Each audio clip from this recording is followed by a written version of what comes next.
बस अभिषेक शर्मा को ड्रॉप कर दो, टीम इंडिया इंग्लैंड को हराकर फाइनल में पक्का पहुंच जाएगी। देखिए, क्रिकेट फैंस का ना एक प्रॉब्लम होता है, 2 मैचेस खराब क्या गए तुरंत डिमांड शुरू हो जाती है कि इसको ड्रॉप करो, उसको खिला दो, टीम बदल डालो। लेकिन इंटरनेशनल क्रिकेट जो है ना, वो ट्विटर के पोल से नहीं चलता। एंड अब जबकि इंडिया का नॉकआउट मैच इंग्लैंड के अगेंस्ट होने वाला है, तो बहुत सारे सवाल इस समय उठ रहे हैं। अभिषेक शर्मा को ड्रॉप करना चाहिए, कुलदीप यादव को लाना चाहिए, वरुण चक्रवर्ती को बेंच कर देना चाहिए, शिवम दुबे को ऊपर भेजना चाहिए। आज थोड़ा इमोशंस को साइड में रखते हैं और क्रिकेट लॉजिक से यहां पर सिंपल सी बात करते हैं। सबसे पहले बात करते हैं वरुण चक्रवर्ती के बारे में, जिनका कि इस समय परफॉर्मेंस थोड़ा सा लो की जरूर है, लेकिन बंदा विकेट निकाल रहा है। देखिए, लास्ट के 2-3 मैचेस में वरुण चक्रवर्ती का इंपैक्ट उतना स्ट्रांग नहीं रहा, रन्स भी काफी पड़े एंड फैंस का रिएक्शन यहां पर सिंपल है कि यार फॉर्म नहीं है तो ड्रॉप कर दो। पर यही डिफरेंस होता है फैन थिंकिंग में और टीम मैनेजमेंट की थिंकिंग में। वरुण चक्रवर्ती अभी भी T20 इंटरनेशनल रैंकिंग में टॉप बॉलर्स में काउंट होता है और एक चीज क्रिकेट में बहुत ज्यादा इंपॉर्टेंस रखती है और वो है मैच विनिंग मेंटालिटी। ऐसे बॉलर्स जो एक ओवर में ही बल्कि गेम पलटने का मादा रखते हैं, नॉकआउट स्टेज में टीम्स जनरली एक्सपीरियंस पर ऐसे में ही ट्रस्ट करती है।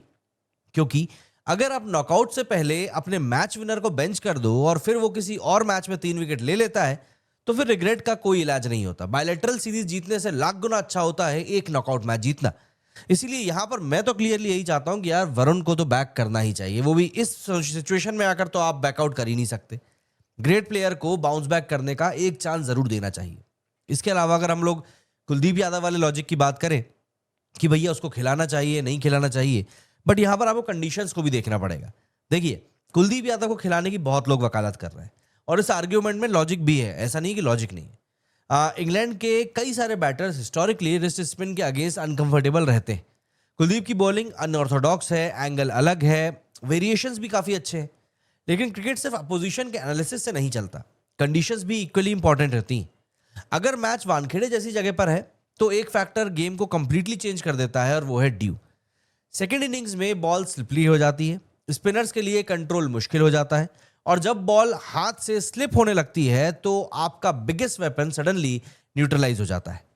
इसीलिए टीम कभी कभी लॉजिकली स्ट्रॉन्ग ऑप्शन को भी ड्रॉप कर देती, क्योंकि क्रिकेट सिर्फ प्लेयर वर्सेस प्लेयर का नहीं, प्लेयर वर्सेस कंडीशन का भी एक बैटल होता है। अब यहाँ पर सूर्य कुमार यादव को भी हम इग्नोर नहीं कर सकते, क्योंकि सूर्य कुमार यादव का बिग मैच रिकॉर्ड जो है काफी ज्यादा अनकंफर्टेबल करने वाला है। ये बहुत ही इंटरेस्टिंग बात भी है। दरअसल टैलेंट पर सूर्य कुमार यादव के कोई डाउट नहीं, 360 डिग्री प्लेयर है, मैच विनर है। लेकिन अगर आप नंबर्स को ऑनेस्टली देखो तो एक पैटर्न यहां पर साफ तौर पर नजर आता है। एसोसिएट टीम्स के अगेंस्ट उन्होंने रन बनाए हैं, लेकिन जब बात आती है टॉप टीम्स की तो उनके जो नंबर्स हैं उतने ज्यादा इंप्रेसिव रह नहीं जाते।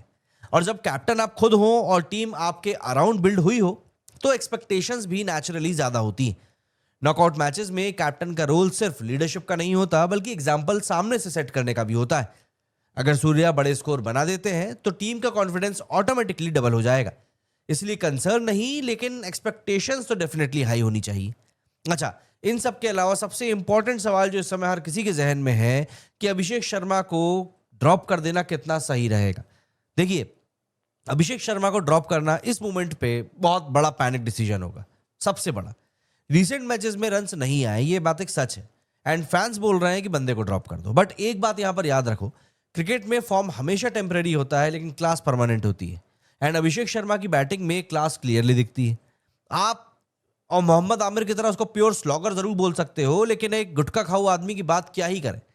अगर कोई बैटर सिर्फ स्लॉगिंग करता है तो उसके रन्स मोस्टली लेग साइड में आते हैं, क्योंकि स्लॉगिंग में बॉटम हैंड डोमिनेट रहता है। लेकिन अभिषेक का स्ट्रॉन्गेस्ट एरिया कौन सा है? ऑफ साइड और स्ट्रेट ड्राइव।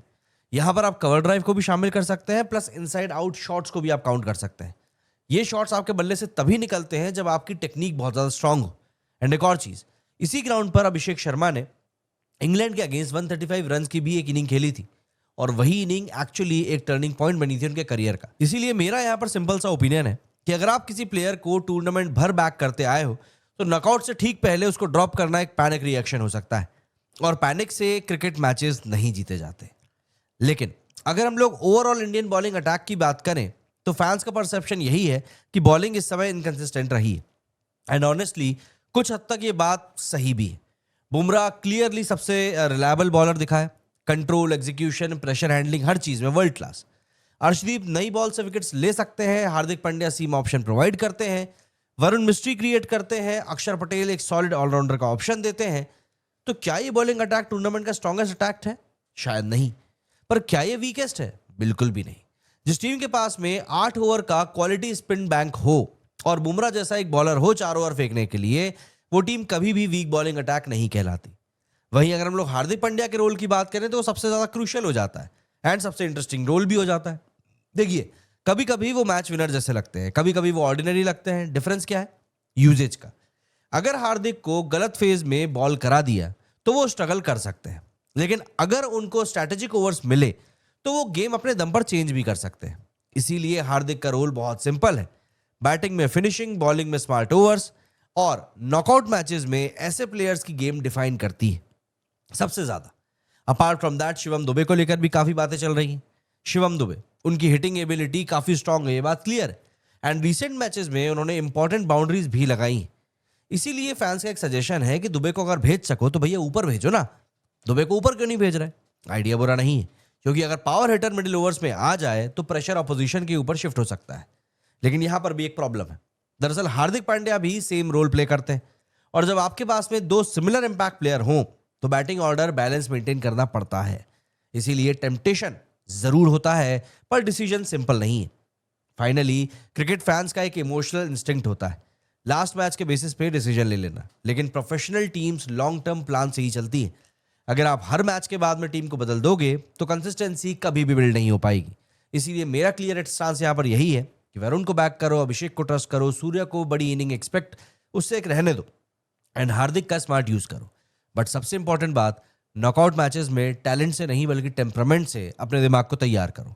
और अगर इंडिया अपना टेम्परामेंट कंट्रोल में रखेगी तो इंग्लैंड हो या कोई और टीम, मैच जीतने की कैपेबिलिटी इंडिया के पास डेफिनेटली रहेगी।